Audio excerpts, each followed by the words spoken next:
Tempat yang tepat untuk berbagi. Halo Sobat Ngopi, ketemu lagi dengan kami, saya Bang Najib dan saya Rifda di podcast Obrolan Warung Kopi, podcastnya Bang Najib. Iya, podcastnya Bang Najib yang ngopi asik. Channelnya Obrolan Warung Kopi. Obrolan Warung Kopi. Segmennya ngopi asik. Runtutannya Oke. sakmono done saja. Kesopan. Wes suwe gak ketemu. Iya, gimana? Saya yang kurang bisa ngatur jadwal. Maaf. Iya, nggak apa-apa kok Bang Najib. Dan malam ini adalah momen pertama kalinya dalam sejarah Kak Rifda ini minum seseloki kopi tanpa gula. Oh, ini namanya sesloki. Gelas kecil namanya seloki. Oh gitu. Oke. Iya, ini benar-benar pertama kali saya nyoba kopi tanpa gula. Dan kesannya pahit. Pahitnya sih nggak terlalu pahit, tapi rasanya itu kayak air putih. Apa ya? Tawarnya itu hampir mendekati air putih. Jadi kopinya itu nggak terlalu kerasa, nggak terlalu strong mungkin ya, nggak terlalu banyak mungkin ya kerasanya. Iya, nggak terlalu kuat. Jadinya yang kerasa itu lebih ke kayak air dicampur kopi udah gitu toh. Ya emang kan gitu. Iya, jadi air dicampur kopi. Tapi metode seduhnya kan juga beda, pengaruh. Iya, cuman kayak enak. Bisa lah diterima oleh lidah saya gitu Bang. Walaupun melet dhisik. Iya, walaupun mercing dulu. Salah pergaulan. Kita shootnya malam ini di Smooth Coffee. Biasanya nang kono ono tulisane. Ya udah, dikasih aja nanti kan Iya, diedit kan iya. bisa ya Bang Najib. Dan kita kembali malam ini akan ngomongin tentang apa sih? Materi kita sebenarnya kan tentang Jawa-Jawanya. Jawa. Apa namanya? Keprihatinan kita atau apa jenenge fenomena yang ada di sekitar kita, tentang budaya di sekitar kita yang berhubungan dengan sudut pandang orang Jawa, bahasa Jawanya kayak gimana. Iya. Itu aja Nggak jauh-jauh dari dan itu. setelah sekian lama nggak shoot, Iya. nggak on cam, kayaknya nggak apa-apa. Setelah sekian lama nggak on cam, Akhirnya kembali lagi. cerita opo. Iya. Mang wis ngomong dengan sekian lama kita nggak shoot itu ada banyak Ada banyak cerita. Sebenarnya itu nggak cerita, cuman akhirnya saya setahun kemarin itu kan sudah pakai metode yang sama, materinya kan materi yang sama. Ini saya pakai kasus dalam kelas ya, sebagai sampelnya Bang Najib. Materinya sama, daripada nanti pakai metode yang sama, anak-anak bosan, saya juga bosan. Karena penyampaiannya kan saya sudah hafal di luar kepala dan pasti nanti hasilnya juga mungkin 11-12 sama yang tahun kemarin. Akhirnya saya punya sebuah itikat untuk men-challenge diri saya sendiri gitu loh Bang Najib, untuk cari metode yang lain. Dan ini apa namanya, istilahnya apa ya? Ada catatan di sini. Kak Rifda ini adalah seorang guru bahasa Jawa. Iya, saya adalah guru bahasa Jawa. Nah, disclaimernya di situ. Disclaimernya saya adalah guru bahasa Jawa yang kebetulan jadi guru bahasa Jawa. Kebetulan. Tanpa kesengajaan maksudnya. Ya Dulu di sengaja awal. jurusannya bahasa Jawa kok. dulu mimpi masa kecilnya kan bukan gitu ya Bang Najib. Akhirnya sekarang dapat kurikulum Merdeka IKM itu, cuman alhamdulillahnya materi saya itu tetap sama. Dan sudah ada CP-nya dari provinsi. Kok enak ono CP ini bisa. Loh iya kan, CP kan sudah ada Bang Najib. Oh iya deh. Iya kan. Iya. CP-nya kan sudah ada, capaian pembelajarannya. Nah, kita kan yang merumuskan ATP dan oh iya, ATP sing masalah itu. Aku durung merdeka soal kurikulumnya. Oh, masih terus jajah. Menjelang merdeka. Menuju kemerdekaan. Benar. Gitu, akhirnya materinya sama. Saya bisa, karena ada merdeka tadi, dapat kayak semacam angin segar. Oh, berarti nggak harus saklek seperti yang tahun kemarin dengan yang lain-lain, perangkat yang lain-lain itu. Sampailah saya di materi wayang sekarang itu. Wih, keren banget. Saya dapat materi, sebenarnya ada keterlambatan materi sebenarnya yang saya berikan dari sekolah-sekolah yang lain, karena buku belum dibagikan, kayak masih simpang siur, ini pakai buku yang mana, apakah materinya tetap gitu loh Bang Najib. Jadi lebih terlambat dari pelajaran yang lain. Bahasa daerah ini. Bukannya di kurikulum Merdeka Belajar ini, Iya, kita jadi ngomongin kurikulum Merdeka ini. agak melenceng dikit. Ya gak apa-apa. Karena saya juga penasaran, ada beberapa waktu yang lalu saya juga kan ikut mantau ikut mantau, katanya di kurikulum Merdeka itu CP-nya itu bebas, pokoknya satu fase. Penerapan CP-nya itu bebas, mau dilaksanakan kapanpun, bahkan mungkin bisa juga dijadwalkan untuk ngajar di semester 1 saja gitu. Iya memang. Iya ta? Iya. Kan gitu. Pun itu kan fasenya bisa materinya tetap sama tapi mungkin diganti. Semisal cocoknya ataupun kita kan urutannya kayak gini harusnya menurut kita. Iya. Pokoknya satu fase selesai kan selesai. Iya, apalagi kan kita harus bersanding dengan proyek-proyek yang ada gitu loh Bang Najib. Boy. Berarti ini challenge-nya adalah guru bahasa Jawa ini Iya. ditantang untuk lebih kreatif lagi menggunakan banyak media gitu. Iya, sebenarnya bukan banyak media sih, tapi lebih ke kepekaan saya yang dulu itu di mindset saya, di pemikiran saya itu bahwa pelajaran wayang ini akan menjadi rumit sekali. Pertama, sudah terlalu jauh generasi ini untuk mengenal apa itu wayang, karena di zaman saya pun sudah agak ogah-ogahan gitu loh Bang Najib. Itu kenal pertama. wayang, ngerti ono wayang, tapi aktor-aktor wayangnya kan nggak tahu. Nggak tahu dan ya mereka kayak Apalagi ceritanya. Apalagi ceritanya ya. Oh wayang. Oh itu warisan budaya ya udah berhenti di situ titik. Gitu aja loh Bang Najib. Nggak ada interestnya sama sekali. Nah kan itu yang jadi PR. Ya, jadi PR. Walaupun ya. di kurikulum Merdeka nggak boleh ada PR. Iya, akhirnya nggak ada PR Iya kan kan? sekarang. Ya Allah, ada lagi. Tapi tugas terstruktur boleh lah. Boleh lah ya, bisa pakai boleh. kata yang lain bisa. Nah saya lanjutkan ya Pak Najib. Terus akhirnya saya dapat materi wayang itu sebenarnya materinya bukan wayang tapi teks wayang. Jadi wayang. Artikel atau tulisan yang bahasanya tentang wayang. Ya. Nah dulu kalau yang di tahun kemarin karena saya mengacunya ini teks aja berarti yang dikuatkan. Berarti saya itu mempelajari kayak teksnya, struktur teks, bahasa yang digunakan dan yang lain-lain. Tapi jadinya itu ngawang karena anak-anak nggak tahu objeknya, nggak paham objeknya. Jangankan wayang, bahasa wayang, mau bahasa Jawa gak iso. Nah, PR-nya itu jadi double, Iya. berlipat ganda, gitu kan. Terus mensiasatinya ya apa? Akhirnya saya cari lagi, saya mikir-mikir lagi apa basic dari hal wayang ini yang mungkin bisa diketahui dan bisa relate sama anak-anak gitu kan. Akhirnya dapatlah saya ada 2 figur ini, ada Punokawan sama Pandowo. Saya jadi menceritakan dulu wayang itu apa, terus kemudian dia dari mana, asal ceritanya, ide ceritanya dari mana saja, saya jelaskan seperti itu. Tapi di awal selalu saya kasih mukodimah pembukaannya. Mukanya selalu gini Bang Najib. Siapa di sini yang pernah nonton wayang? Saya ada separuh mungkin. Separuh. Sumpah? Pernah nonton? Iya, nonton kan bisa di YouTube dan yang lain sebagainya gitu ya. Sabar. belum klimaksnya. Terus yang belum siapa ya? Separuh 50-50. Saya tanya lagi. Untuk yang sudah nonton, kalian nontonnya sampai selesai enggak? Enggak, Bu. Saya loh. Paling berapa jam gitu sudah bosen. Bosen ya, Rek. Gimana senang sama wayang?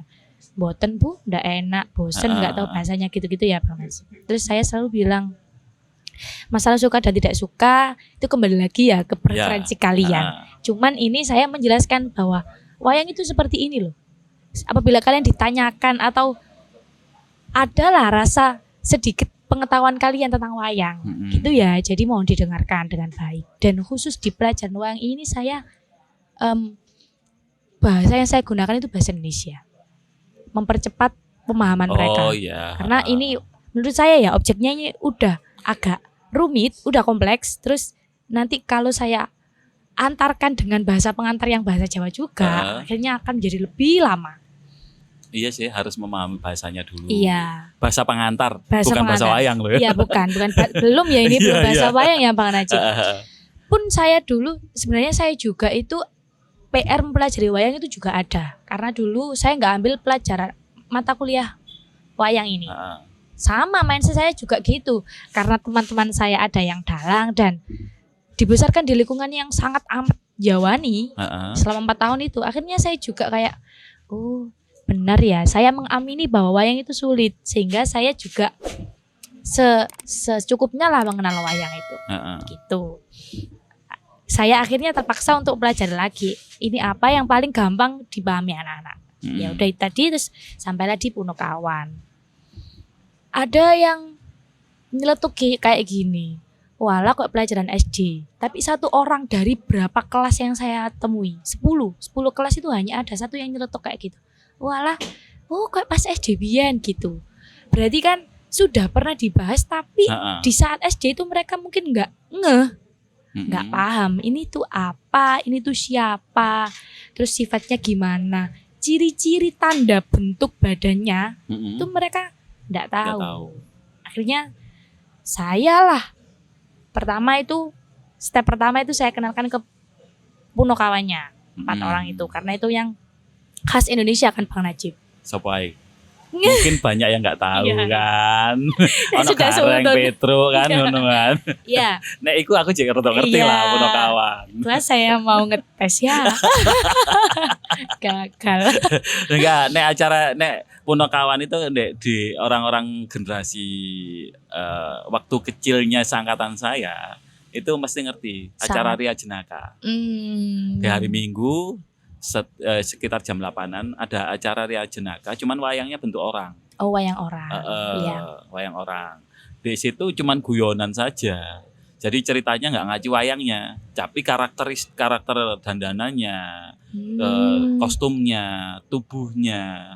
Nek Petro iku wonge kuru, terus apa jenis duwowo ngono iku, nek Semar. Oh itu reality show atau talk show atau apa ya? Coba nanti di- setelah take ini sampean buka Ria mungkin Jenaka. ada yang mendokumentasikan. Oh gitu. Waktu itu acaranya masih di TVRI. Oh gitu. Ria Jenaka. Ria tidak salah. Jenaka. Oke. Itu kalau untuk pemahaman karakteristik wayang itu lebih mudah. Bagus ya. Heeh. Tapi kalau masalah cerita memang nggak masuk di wayang. Enggak masuk di wayang. Heeh. Karena memang itu sejauh yang saya baca akhir-akhir ini ya Bang Najib. Itu kan yang jadi ceritanya wayang itu kan ada 2 epos dari cerita kepahlawanan itu yang pertama kitab Mahabharata, yang satunya kitab Ramayana. Nah, dari 2 cerita ini sebenarnya Punokawan itu enggak ada. Yang ada itu hanya Semar. Oh. Karena Semar ini Itu yang sih nggak ngerti aku. ya yang diceritakan itu cuma Semar. Nah, setelah kemudian ada Sunan Kalijaga dan wali-wali yang lain masuk ke Indonesia, yang paling hits di zaman itu kan pagelaran wayang. Dibuatlah media dakwah. Media dakwah yang paling mudah, paling cepat tersampai kepada masyarakat. Itulah dibuat di wayang, dibuat ada anak-anaknya Semar tadi. Yang pertama Gareng, 2 Petro, yang terakhir Bagong. Ya. Nah, itu improvisasi dari Sunan Kalijaga. Ini nanti mungkin ada yang membenarkan atau ada mungkin yang memberi kesalahan, koreksi monggo. Iya, dikoreksi monggo. Iya, monggo. Karena kita belum yakin juga. Iya. Beberapa referensi ada yang gitu, cuman ada yang tidak menyebutkan seperti itu. Karena jauh sekali kan di zaman itu. Nah, akhirnya ada 3 cerita anak ini dan dibuat tidak seperti manusia. Karena kan tidak boleh ya gambar yang menyerupai manusia di Islam. Bener. Iya. Makanya dibuat mungkin agak nyeleneh dan tidak membentuk seperti manusia. Menungso gak menungso, gak menungso ya gak menungso. Sih. Iya kan? Iya. Jadi di tengah-tengah. Dibuatlah sedetail itu sampai sifatnya, terus bentuk wajahnya, badannya, dan yang lain sebagainya. Karakterisasinya kan akhirnya dibuat oleh Sunan Kalijaga tadi. Dan akhirnya itu yang disukai oleh masyarakat Indonesia ternyata. Karena yang dibawakan oleh Punokawan ini, selain kebijaksanaan untuk Pandowonya, mereka juga yang diingat sampai sekarang kan Punokawan yaitu dagelannya. Iya. Iya, Dan itu yang paling menarik. Dan itu yang paling berkesan, selalu itu yang ditunggu-tunggu. Setelah kita penat, wayang itu kan dualistik Bang Najib. Dualistik, jadi yang benar ya benar, yang salah. Tidak ada yang abu-abu kayak Punokawan. Oh. Gitu kan. Jadi kalau Punokawan itu kan ya mereka bijaksana, tapi mereka juga guyonannya kayak gitu. Jadi berada di tengah-tengah dualistik itu tadi. Nah, wayang sekali dia jahat ya udah jadi musuh. Kalaupun dia berubah jadi baik, itu juga stigma jahatnya itu masih ada. Masih keluar. Masih Kayak keluar. ceritanya siapa itu? Tentang wayang itu? Siapa? Rahwana. Rahwana. Nah. Iya kan? Mungkin pun berapa tahun kemudian akhirnya ada narasi bahwa Rahwana ini malah sebenarnya yang baik. Iya. Gitu kan. Akhirnya gitu. Nah, tapi datanglah si Punokawan ini untuk mencarikan suasana dan menjembatani antara dualistiknya wayang ke penontonnya itu. Dan ceritanya kalau dilihat dari cerita Ramayana Mahabharata kan iku yo istilahnya tentang kekuasaan. Asmara juga ada sih, asmara untuk yang poliandri 5 orang itu. Drupadi. Ya, itu di Mahabharata. Di Mahabharata ya. Nah, Ramayana kan enggak ya? Enggak dong. Ramayana tentang dewa ya. Ramayana itu Rama sama Sinta, itu yang Rahwana. Gitu. Iya, gak ngerti sih. Iya, jadi saya juga gitu menjelaskan ini ya, ceritanya cuma 2. Saya itu terbantu sekali dengan film Mahabharata Bang Najib. Ya Allah, Ya bukan yang sinetron ya. Bukan dong. Kan ono sinetron Mahabharata. Bukan. Yang filmnya itu yang sinetron itu. Oh. Yang itu karena zaman mereka kecil. Iya. Mereka bertemu dengan itu. Oh iya deh. Kan Mahabharata ya. Ini ya ceritanya dari Mahabharata dan Ramayana. Awalnya itu saya nggak expect bahwa mereka akan tahu film Mahabharata. Oh Bu, Mahabharata itu yang film itu tabu. Yang mereka tahu di benak mereka itu kan Bang Najib. Saya ngikutin. Oh iya, film Mahabharata gimana sih ceritanya? Lah kok saya lihat ternyata ceritanya itu sama persis. Memang listingnya istilahnya urutannya sama sih. Iya, urutannya sama. Walaupun kan ada dramatisir. Ya pastilah Bang Najib. Kebutuhan cuan. Iya, kebutuhan cuan. Kebutuhan itu entertainment. Iya. Entertainment. Itu terus ternyata siapa dan mereka itu sampai sekarang itu hafal. Maksudnya tokoh-tokohnya karena mereka juga suka film itu ternyata. Kepengaruh sama maknya dong. Iya dong. Terus kan dia lucu. Saya nonton film Mahabharata, saya itu nonton semua waktu kecil, itu tontonan masa kecil saya. Yang nonton dan excited itu kayak gitu banyak sekali. Terus ada yang belum nonton, saya Bu. Lah, awakmu ndelok apa pas cilik? Masuk Mahabharata gak delok gitu. Terus kayak gak gaul banget iya. ya. Terus aku biyen gitu loh. Terus untuk kedepannya ini karena ini kan materinya wayang kan menarik toh. Sebenarnya kalau di project kan asik gitu. Iya, akhirnya bahkan sampai itu saya mungkin dia.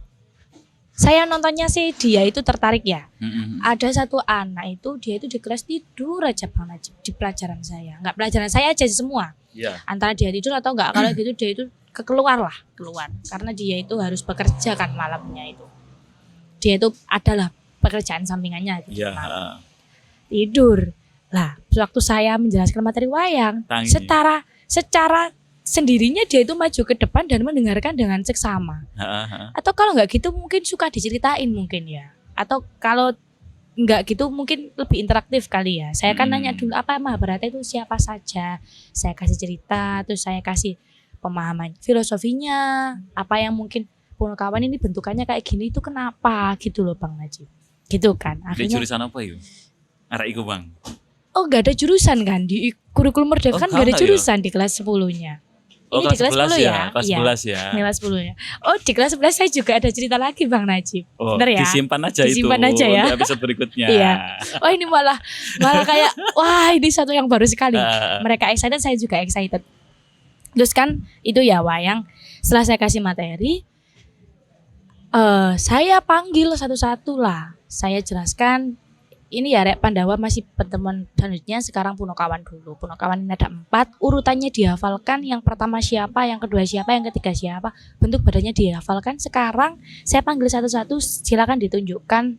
Saya ada gambarnya di 4-4-nya itu. Terus saya suruh nunjukkan.